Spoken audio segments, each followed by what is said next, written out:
Okay, so the way to know if it's you or I, or you or me, or you and I, or you and me, um,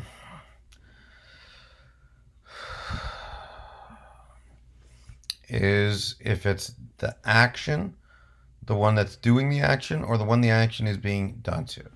So the subjective voice, or nominative voice is the one doing it, and the accusative or objective is one being done. Okay, so let's go to the example we have here. We would say the ball belongs to you. I'm not going to follow. You could read along on yours. The ball belongs to you and me because the ball is acting. The ball is belonging, and we are receiving the action of owning the ball. Okay, and then another way you could put it is you and I own the ball because we are doing the action of owning. Okay, and then we could skip it both and say the ball is ours, or the ball is ours. The ball is mine and yours. So the noun of to own isn't used because we're using the genitive case. Just like in that ancient Greek phrase, they don't use the noun because the genitive case um, takes care of that. So let's just go over. Okay, I could write a sentence. So there's some tricks with whom. So here it is. To whom should I give a candy bar? To whom should I give this candy bar to? Or whom should I give this candy bar to? Who should I give the candy bar to?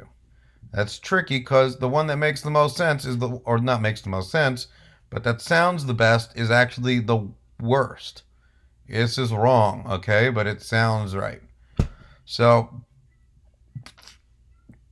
this works with they as well and them. A good rule is replace whom with he, she, or him, her, and then that makes it easy to understand. That makes it a little easier, okay? So if it's like, who should I give the candy bar to? Would I say I should give the candy bar to? Or I should give the candy bar to he? No. But I would say I would give it to her or him. Okay? And that works in most cases if you wonder whether or not to use whom. Just put he and put him. And you might have to reword the phrase a little bit because I wouldn't say him I should give the candy bar to. You wouldn't really put it that way.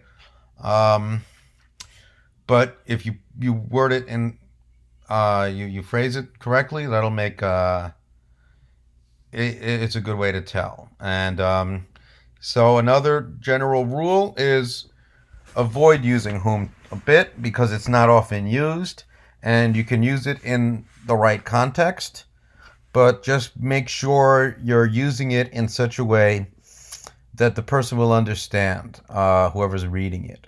And you just take that into account whenever writing anything for a test, because not everyone learns all the rules, and sometimes a correct, um, if you do something correctly, you could still be lose points, and it's hard to really fight that. A lot of people who are in positions of authority, if they're wrong, won't admit that they're wrong. And this is good with also, especially you and I, or you and me. A lot of people will learn, oh, it's you and I. You hear that. So they'll even put it when it's wrong. It's like, that belongs to you and I. And they'll say that, and they'll correct you and say, hey, so, no, that belongs to you and me. And they'll be like, or that belongs to me and you. And they'll say, no, it's you and I.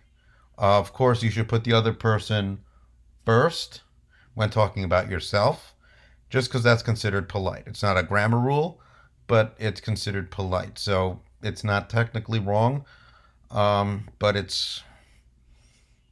it'll be considered wrong because it's considered impolite to say, me and John built a house.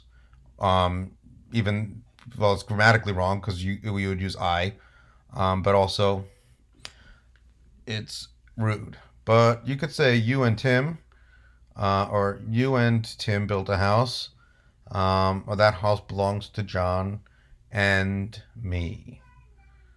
It wouldn't be that house belongs to John and I.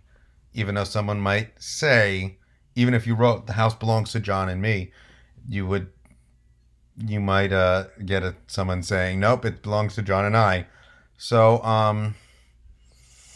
a good way to avoid that, if let's say you're worried, you could say John and I own the house. Just try and put away.